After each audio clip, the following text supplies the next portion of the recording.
되신 우리 아버지여, 이름이 거룩히 여김을 받으시오며 나라가 임하옵시며 뜻이 하늘에서 이루어진 것 같이 땅에서도 이루어지이다.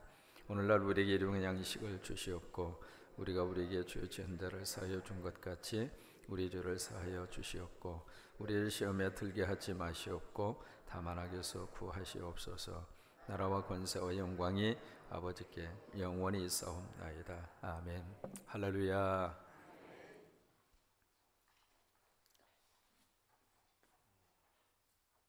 또 귀한 찬양으로 영광 돌려주셔서 너무 감사하고 구의 식구들이 굉장히 많이 모여가지고 너무 감사해요. 다시 한번 여러분 뜨거운 박수 한번 해주시면 고맙겠습니다. 제가 이제 목회자의 길을 걷기 시작하고 목회를 시작한 것이 1976년도부터입니다. 횟수로 봐서는 꽤 됐죠. 저는 이제 고등학교를 졸업하자마자 바로 한국 신학대학에 입학을 하게 됐고 이제 목회의 길을 걷게 됐습니다. 그 짧지 않는 목회의 여정을 걸으면서 제가 붙들고 있는 두 가지의 큰 그 목회적인 어떤 기둥이라고 표현할 수가 있겠죠. 그게 이제 두 가지를 붙들고 목회를 지금까지 해왔습니다. 그 첫째가 빌립보서 4장 13절 말씀입니다. 그래서 저는 어디 가서 이제 목회를 하든지 간에 가장 좋아하는 선구 말씀, 그리고 전체 교회를 이렇게 한 말씀으로 엮으라고 한다면 빌립보서 4장 13절의 말씀을 항상 이야기를 했고 그것을 이제 강조를 했고 그 말씀을 붙들고 목회의 길을 걷고 있습니다. 그 말씀 혹시 아셔요? 내게 능력 주시는 자 안에서 내가 모든 것을 할 수 있느니라. 그 말씀입니다. 저는 전주에서 3년 동안 고등학교를 지내면서 자취를 했습니다. 자취하면서 가장 힘든 것이 밥 해먹는 거였어요. 그래서 이제 그 심정을 알기 때문에 주는 대로 먹자, 그 구호가 사실 거기서 나온 겁니다. 이 밥 해먹는다고 하는 사실이 얼마나 힘든 것인가. 그리고 끼니 때마다 이 식탁을 차려놓는다고 하는 것이 먹는 사람 입장으로서는 뭐 쉽게 할 수 있는 것이지 그렇게 생각할지 모르지만은 그 밥을 해서 먹을 수 있도록 한다고 하는 그 자체가 얼마나 힘든지, 이런 이야기면 여자분들이 참 좋아하더라고요. 직접 그 생활을 해보지 않으면 그 자취해서 살아간다고 하는 것이 만만치 않다고 하는 것을 모릅니다. 근데 저는 3년 동안, 고등학교 3년 동안 자취를 했는데 그래도 이제 겨울에는 어느 정도 이제 메뉴가 뭐 다 김치 하나밖에 없었죠.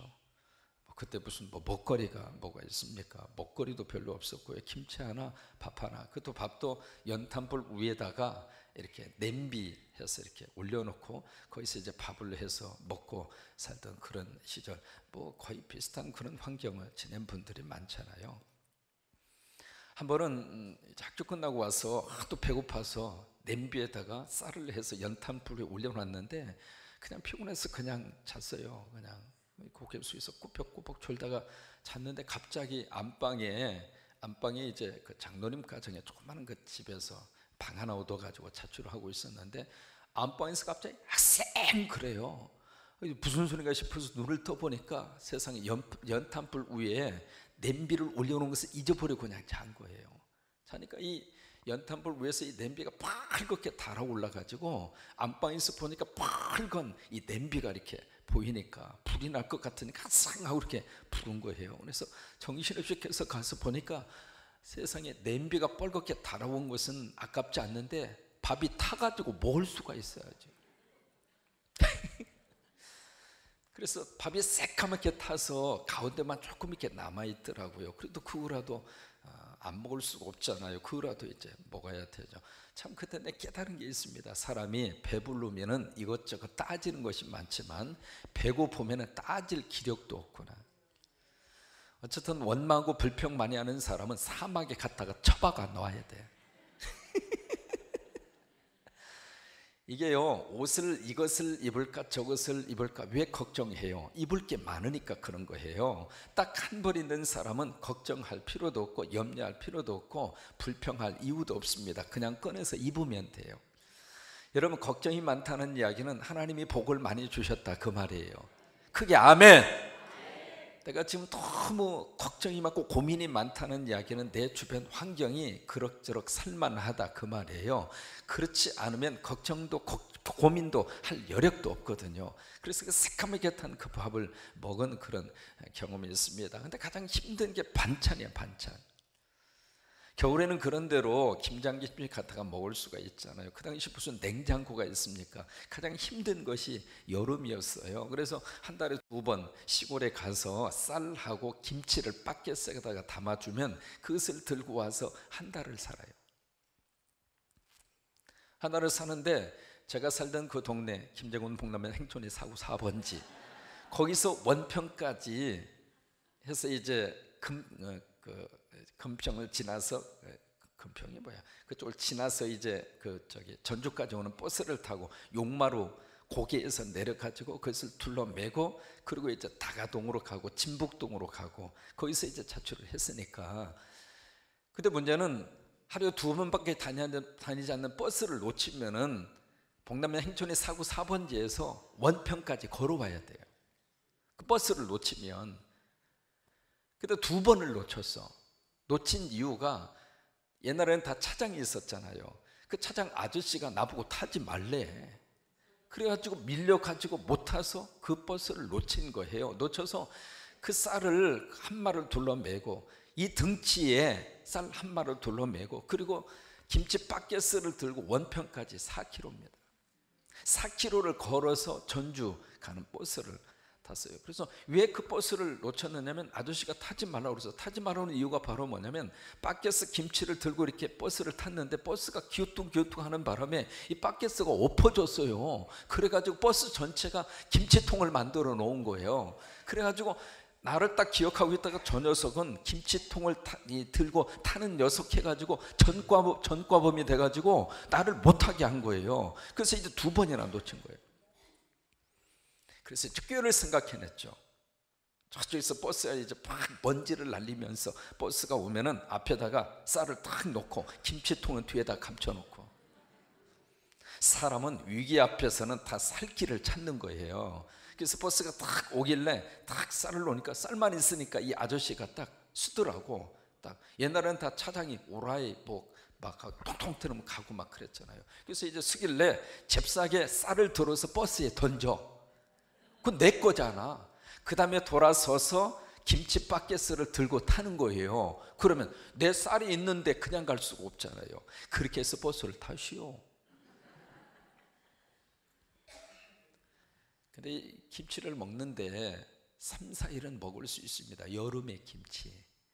일주일 지나면 김치통에 하얀 것이 낍니다. 열흘이 지나면 그 하얀 것에서 뭔가 꼬물꼬물꼬물 그래요. 도대체 이 김치통에 넣은 것이 없는데 뭐렇게 생겼나 싶어서 이렇게 보면은 거기서 뭔가 생물체가 헤엄을 치고 있습니다. 고단위 단백성 생물체, 일명 고자리. 그러면 그것을 젓가락으로 건져서 놓고 그 김치를 먹었어요. 제가 지금도 말이죠, 신김치라면 이가 갈리는 사람입니다. 신방을 갔는데 신김치를 주면 난 돌아오고 싶을 정도로. 왜? 그때 신김치에 신물 난 사람이에요. 그렇게 고등학교 시절을 지냈어요. 그 당시만 하더라도 야자라고 하는 게 있었어요. 야간 자율 학습 시간이 있었잖아요. 밤 10시까지 마치고 어디로 가느냐? 교회로 갑니다. 연탄불 꺼진 자취방 가봤자 누가 반겨주는 사람도 없고 환영하는 사람도 없으니까 그래서 이제 교회로 가서 친구들하고 낡은 탁구다이 그 위에서 공부하고 거기서 그냥 자고, 새벽이 되면 새벽기도 하는 권사님 집사님들의 기도 소리에 깨서 밑으로 엉금엉금 기어 내려가서 새벽 기도를 하고 그랬어요. 근데 그때 하나님께서 주신 말씀이 빌립보서 4장 13절 말씀이에요. 내게 능력 주시는 자는 내가 모든 것을 할 수 있느니라.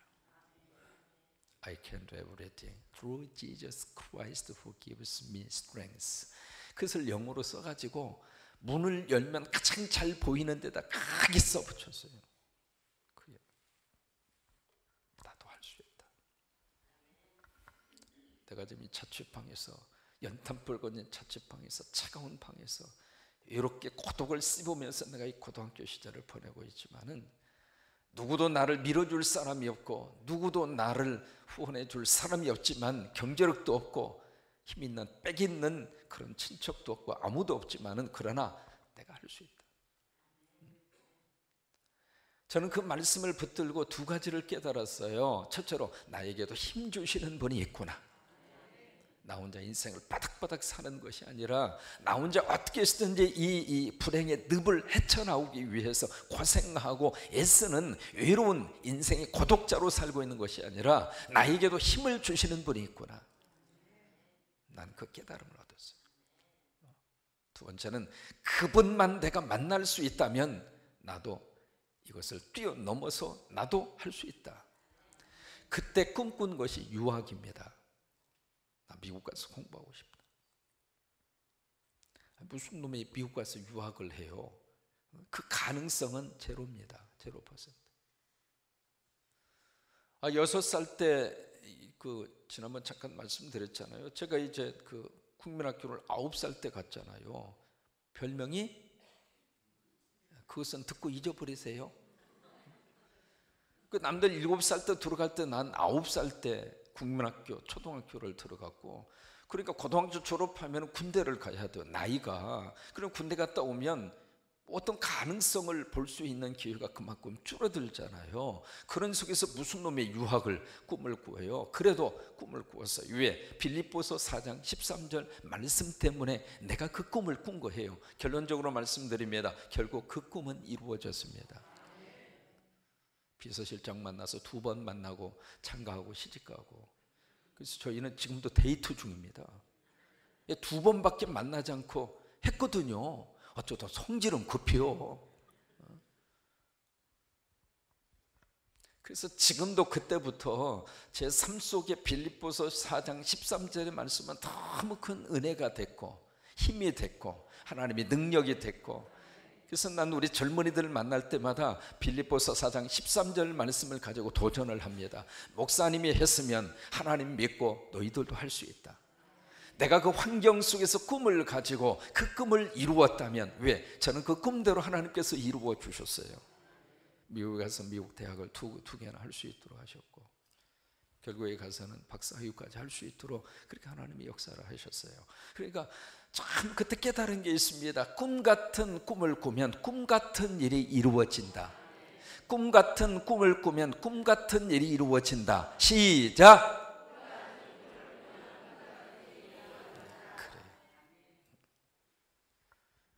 근데 그 꿈을 누가 주시는가? 말씀이 우리에게 꿈을 줍니다. 왜냐하면 말씀이 바로 성령님이시기 때문에 그렇습니다. 성령님을 통해서 말씀을 주셨잖아요. 성령이 임하는 곳에 환상과 꿈이 있어요. 그래서 성령님이 우리 속에 말씀을 주시고 그 말씀의 씨앗이 우리에게 꿈을 주고 환상을 주고 미래의 희망을 주는 거예요. 그러니까 빌립보서 4장 13절의 말씀을 딱 붙는 순간 하나님이 나에게 그 꿈을 주신 것이고, 그 꿈을 가지고 일생을 살아가도록 하나님이 역사를 하셨어요. 처음에 이민교회를 담임 목사를 맡았습니다. 30대 초입니다. 전 공부하기 위해서 미국을 들어갔지 목회하려고 들어간 게 아니거든요. 근데 이제 그 지역에 선배님이 목회하시는 교회에 출석하기 위해서 갔는데, 이게 몇 사람 모여서 같이 예배를 드리더라고요. 드리는데 두 달 정도 이제 출석을 했죠. 그랬더니 그 선배 목사님이 오늘을 갑자기 차 목사, 이 교회 맡아서 목회해. 왜요? 나는 아리조나주로 갈 거야. 그러고 갔어요. 그래서 재직회를 여는데 재직 딱 3명 참석했습니다. 그게 제 목회의 시작이에요. 어느 교단에 가입한 것도 아니고 장로님이 있는 것도 아니고 교회 건물이 있는 것도 아니고 그래서 하도 세상에 이런 교회도 있나 그런 생각이 들 정도로 개척된 지 12년 된 교회가 그 꼴이에요. 그래서 이제 그 선배 목사님에게 가서 목사님 뭐라도 줘야 내가 목회를 하죠. 집으로 와봐. 그래서 이제 그 선배 목사님 집으로 찾아갔더니 큰 보따리를 줘요. 이게 뭐예요? 그랬더니 주보용지. 그 당시에만 하더라도 전부 다 타이핑을 해서 그것으로 복사를 해서 주보를 다 썼거든요. 이게 주보용지를 한 박스 주고 또 하나는 타자기를 주는 거예요. 그때는 다 타자기로 쳐서 주보를 만들던 그런 시절이거든요. 근데 아무리 눈을 씻고 찾아보아도 교적부가 없어. 그래서 목사님 교적 어디 있어요? 그랬더니 없대야. 세상이 개척된 데 12년 된 교회가 교적부가 없는 거예요. 속으로 참 어떻게 이렇게 목회를 했나. 그래서 그 교회 목회가 시작이 된 거예요. 그러니까 교회당이 없으니까 미국 교회 조그마한 교회 하나, 교실 같은 데 하나 빌려가지고 그렇게 해서 이제 목회를 시작을 했어요. 그리고 12시 30분에 예배를 드립니다. 그 12시 반에 예배를 드리면 앞에서 이렇게 서 있으면 참 가고 아닙니다. 밥을 먹고 올 수도 없고 안 먹고 올 수도 없고 12시 반 예배니까 미국 사람들 다 예배 드리고 간 그 빈자리를 빌려가지고 예배를 드리니까 앞에서 이렇게 보면 꾸벅꾸벅 인사하는 분들이 계세요. 안녕하세요. 안녕하세요. 사람이 처음 만났을 때만 인사하면 되지 왜 설교 시간에 인사를 하느냐고. 그래도 앞에서 보면 계속 인사를 해. 왜냐하면 밥을 먹고 오신 분이야. 밥 먹고 왔으니까 졸립잖아요. 졸리잖아. 12시 반 예배니까. 그 다음에 한 사람은 자꾸 이것만 봐. 자꾸 이것만 봐. 왜? 그 사람은 밥을 안 먹고 온 거야. 배고프니까 빨리 끝내달라 이 말이야. 12시 반에 예배를 시작하면 보통 1시 반, 2시에 끝나잖아요. 그러니까 얼마나 배고파. 그러니까 설교가 좀 길어지면 자꾸 이거 보는 거예요. 어떤 사람이 이러더라고. 아니, 목사님 시계도 안 보냐고. 시계도 안 보냐고. 그런 표정 같아. 그러니까 한쪽에서는 막 인사를 꾸벅꾸벅하고 한 사람은 이러고 있고. 그렇게 목회를 시작했어요. 그래서 이제 미국 목사님을 만나서 내가 새로운 목사인데 여기서 조그마한 이 교실 조그마한 여기서 예배 들어가지는 안 되겠다. 그러니까 당신네 이렇게 보니까 건물을 보니까 저쪽에 좋은 예배당이 공간이 있어요. 있는데 안 주는 거예요. 그래서 이제 그쪽을 좀 빌려주면 내가 목회를 열심히 해서 부흥을 시키겠다. 그랬더니 미국 사람들은 뭐 하나 이렇게 제시를 하면 회의만 6개월 해. 난 그래서 교회에서 회의 오래 하는 거 쫙 질색입니다. 내가 미국에 있으면서 미국 사람들이 하는 꼬락산 일을 보면서 이러니까 그 찬란했던 기독교회 역사와 성도들이 계속해서 빠져나가고 있어요. 회의를 안 할 수는 없어요. 그러나 회의를 길게 해서 하나님의 역사가 나타나는 것을 못 봤어요. 6개월을 기다려도 답장이 와야 말이죠. 그러다가 6개월 만에 답장이 이렇게 왔는데 뭐라고 왔는가? 2가지. 첫째, 상해 보험 100만 불짜리를 들어서 그 보험 증서를 우리에게 제시해라. 세상에 혹을 떼려다가 혹이 붙어가지고 온 거예요. 두 번째, 월세를 올리겠다. 기가 막힌, 그렇게 해서 목회 시작이 그렇게 이루어졌는데, 그때 해도 빌립보서 4장 13절의 말씀, 내게 능력 주시는 자 안에서 내가 모든 것을 할 수 있느니라, 그 말씀 붙잡고 목회를 했어요. 결과적으로 어떻게 됐는가? 나중에 출석교회 400명 이상의, 그래도 이민교회 안에서는, 교단 안에서는 두 번째로 큰 교회를 하나님이 허락을 하셨어요. 저는 지금도 내 마음속에 빌립보서 4장 13절 말씀, 그 말씀만 붙들면 너무 행복해요. 여러분, 우리 모든 성광이 식구들이 빌립보서 4장 13절의 말씀을 붙잡고 도전을 받으시고, 안 되는 거 어디가 있어요? 하나님이 능력 주시면 하는 거지. 그러나 내게 능력이 있어도 하나님이 능력 주시지 않으면 끝나는 거예요. 아무리 우리가 모든 것을 다 가지고 있어도 하나님이 한번 흔들면 와르르르 무너지는 거예요. 제가요, 지진이 많은 LA에서 20년 살다가 온 사람이에요. 지진 한 번 나면 그 쌓아놨던 모든 것들 한순간에 다 무너지는 거예요. 그러니까 능력 주시는 하나님 안에서 얼마든지 우리 할 수 있습니다. 이 새벽에 우리 귀한 아이들이 새벽에 엄마하고 함께 와서 너무 고마워요. 우리 박수 한번 해주시기 바랍니다. 우리 아이들. 친구들, 난 우리 젊은이들만 보면 너무 행복해. 얼마든지 할 수 있어. 자, 목사님 봐봐. Hello, look at me. Yes, you can do everything. Yes, through Jesus Christ. 그리스도를 통해서 you can do everything. 그 예수님이 어떤 분인가? Who, 인칭 대명사지, gives me, 나에게 뭔가를 주셔. 뭘 주시는가? Strength, 힘을 주신단 말이에요.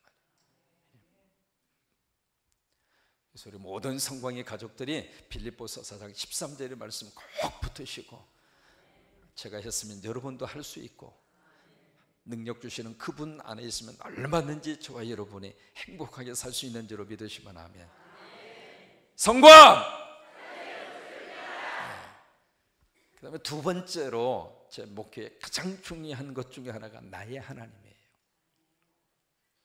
목회 시작한 지 얼마 안 됐을 때 선배 목사님의 교회에서 부흥 집회가 있다고 하는 소식을 듣고 먼 길을 달려갔어요. 그때 강사로 오신 분이 이중표 목사님이세요.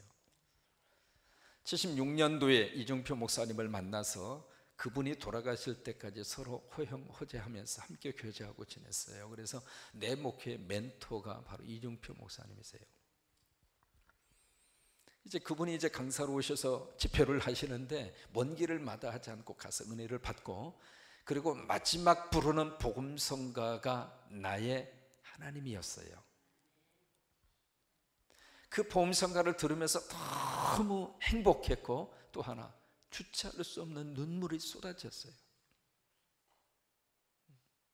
나의 하나님, 나의 하나님, 너와 함께 하신 하나님, 주님 뜻대로 살기 원하여 이처럼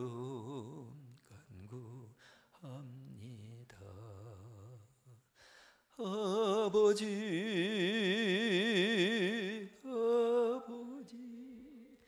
그 나의 하나님의 후렴 부분에 그 아버지라고 하는 단어 앞에 내가 꼬꾸라진 거예요. 그것은 개인적인 내 삶의 환경하고 너무 이렇게 딱 맞아서 그래요. 6살 때 어머님이 세상을 떠나셨어요. 제가 정도 잊지를 못합니다. 니에거에 실려서 밑에 지푸라기를 깔고 거기에 누운 상태로 집으로 어머님을 니어카를 끌고 오시던 그 광경, 내가 잊지를 못합니다. 치료 한번 제대로 받지 못하시고 6살 때 세상을 떠나셨는데, 제가 그때 철이 없었던 그 시절, 어머님이 돌아가셨음에도 불구하고 동네 우물가에 직팽나무라고 하는 나무가 있어서 그 나무에서 아이들하고 오르락 내리락 하면 히덕거리고 놀고 있었어요. 그 모습을 보더니 동네 어르신이 지나가다가 했던 말, 혀를 차면서 저 어린 거 어떻게 살아? 내가 지금도 그 말을 잊지를 못합니다. 그렇게 해서 어머님이 세상을 떠나셨어요. 그러니까 내 마음속에서는 그 아버님에 대한 의지, 아버님에 대한 그 개념이 마음속에 아주 깊이 차 있는 사람이에요. 그래서 이제 학교 갔다가 가장 먼저 찾는 게 아빠예요. 아버님이에요. 그래서 이제 농사를 지키기 위해서 먼 곳에 가 있으면은, 시골에서는 방죽이라고 있잖아요. 방죽. 그 방죽을 이렇게 돌아서 뚝에서 저기 한참을 가면 거기에 이제 논이 있어서 거기서 일을 하시거든요. 그러면 책가방 내팽개치고 막 그리 달려가요. 달려가면 그 방죽에 뚝이 있습니다. 그 뚝에서 저기까지는 한참 멀어요. 그때 그 뚝에서 막 손을 흔들면서 막 불러요. 아버지, 아버지. 그때 하도 많이 불러가지고 내 목소리가 이렇게 터진 거예요. 그래서 애지간히 해가지고는 내가 목이 안 쉽니다. 이번 주에도 지금 부임 대신방을 몇 가정을 했는데요, 지금까지 보니까 거의 한 60, 거의 한 몇 가정을 했더라고요. 2주 만에. 그럼 그냥 가서 뭐 합니까? 모든 분들 다 안수기도 하잖아요. 그래도 목소리 괜찮죠? 이게 여러분 기도해 주셔서 그런 거고, 또 하나는 그때 뚝방에서 막 불러서 그래요.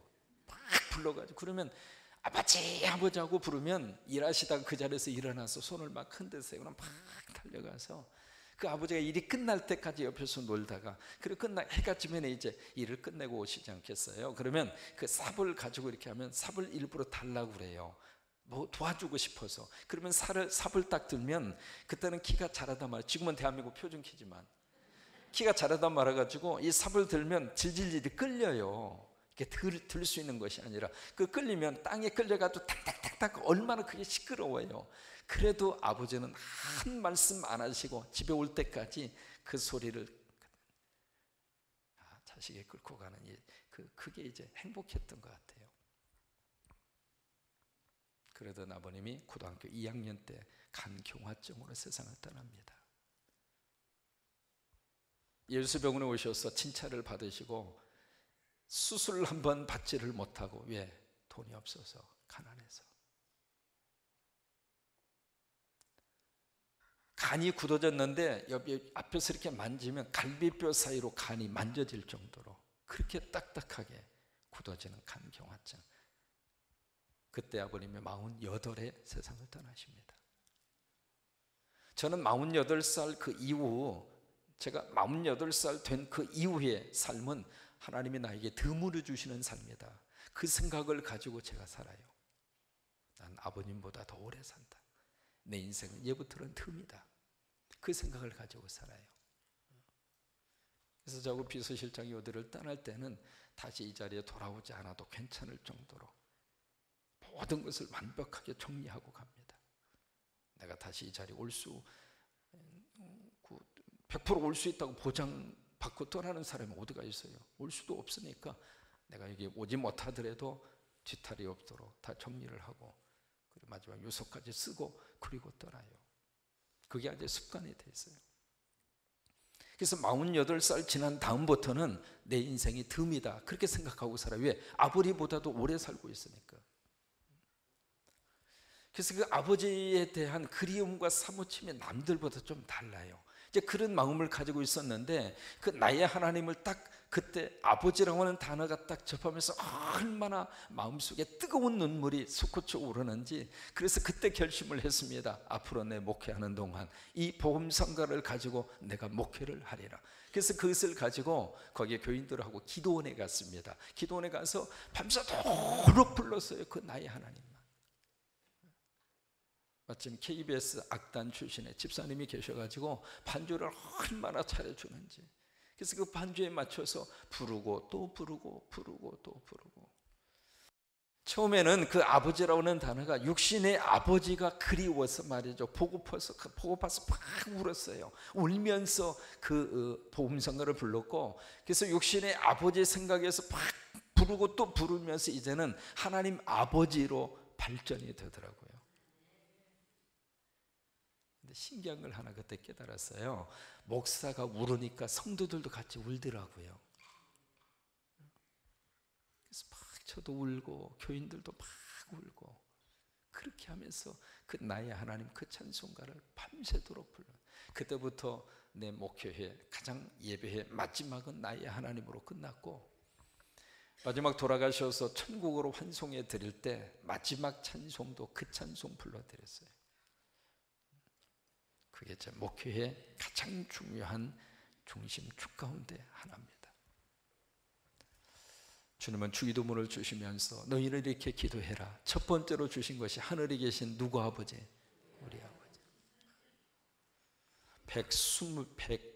102개 나라 4만 명의 사람들에게 영어 단어 가운데 가장 아름다운 단어가 무엇이냐고 그렇게 물었어요. 물었더니 1등 mother, 어머니라고 하는 단어.